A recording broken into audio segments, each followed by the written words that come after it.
দর্শক, রমনা এই মুহূর্তে বৈশাখের নিরাপত্তা প্রস্তুতি নিয়ে র্যাবের পক্ষ থেকে ব্রিফিং করা হচ্ছে। আমরা এখন সরাসরি চলে যাচ্ছি সেখানে। আমরাও আইনশৃঙ্খলা রক্ষাকারী বাহিনীও হিন্দু ধর্মের যারা নেতৃস্থানীয় যারা আছেন, পূজা উদযাপন কমিটি আছেন, তাদের সাথে আমরা আলাপ আলোচনা করি, তাদেরকে আশ্বস্ত করি এবং তারই প্রেক্ষিতে আপনারা দেখেছেন যে এবছর খুব সুন্দরভাবে এই পূজা উৎসবটি সম্পন্ন হয়েছে আনন্দঘন পরিবেশে এবং নিরাপত্তার দিক থেকে কোনো ধরনের কোনো সমস্যা হয়নি।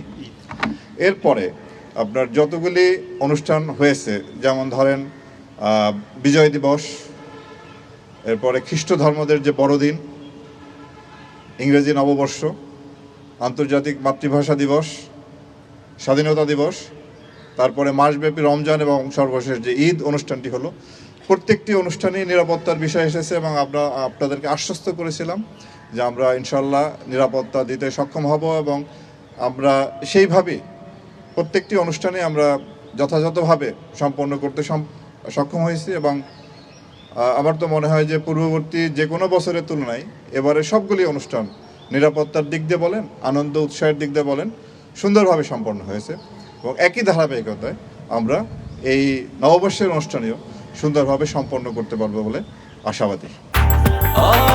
ব্রেকফাস্ট, টিফিন কিংবা স্ন্যাক টাইমে মজাদার আয়োজন মানে অল টাইম ব্রেড। আপনাদেরকে ধন্যবাদ। স্তরের আপনার আমাদের তো আমরা বললামই যে বিভিন্ন এখানে আপনার ঢাকা মেট্রোপলিটন পুলিশ আছে, সেনাবাহিনী থাকবে এবং র্যাবের তরফ থেকে আমাদেরও মোতায়েন আছে। আমাদের আপনার ভিতরে ফুট পেট্রোল থাকবে, সাদা পোশাকে আমাদের নজরদারি থাকবে, রাস্তায় আমাদের মোটরসাইকেল টহল, গাড়ির টহল থাকবে। আমাদের আপনার এই এলাকাটি, এই ভেন্যুটিকে আমরা সুইপিং করব।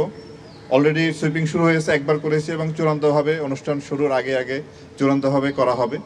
আমাদের ডগ স্কোয়াড আছে, বোম ডিসপোজাল টিম আছে এবং প্রকার প্রস্তুতি আমরা নিয়েছি। তো ইনশাল্লাহ নিরাপত্তাজনিত কোনো সমস্যা হবে না বলে আমি আশাবাদী।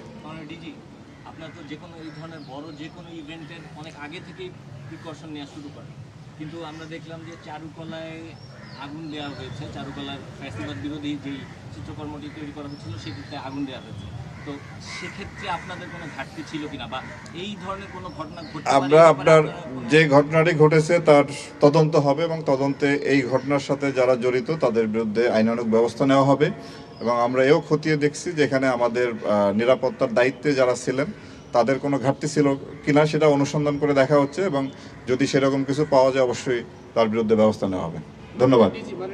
সিসি ক্যামেরার ফুটেজে যেটি দেখা গেছে সেখানে হচ্ছে রাত 4:44 একজন দেয়াল টপকে ভিতরে ঢুকেছে, সে গিয়ে দাঁড়িয়েছে, সেখানে গ্যান পাউডার দিয়েছে, তারপর এসে দাঁড়ালো, কুকুর তাকে তাড়া দিল, আবার সে ঘুরে এসে দাঁড়িয়ে 4:46 সেখানে আগুন ধরিয়ে দেওয়া হলো এবং নিরাপদে সে আবার টপকে চলে গেল। তাহলে আমি আবারও আপনাকে বলতে চাই যে এই ঘটনার সাথে যারা দায়ী বা সম্পৃক্ত তাদের বিরুদ্ধে আইনানুগ ব্যবস্থা নেওয়া হবে এবং এখানে নিরাপত্তা দায়িত্বে যারা ছিলেন তাদের যদি কোনো প্রকার কোনো ত্রুটি বিচ্যুতি থেকে থাকে অবশ্যই সেই বিষয়ে তদন্ত করে প্রয়োজনীয় ব্যবস্থা নেওয়া হবে। ধন্যবাদ।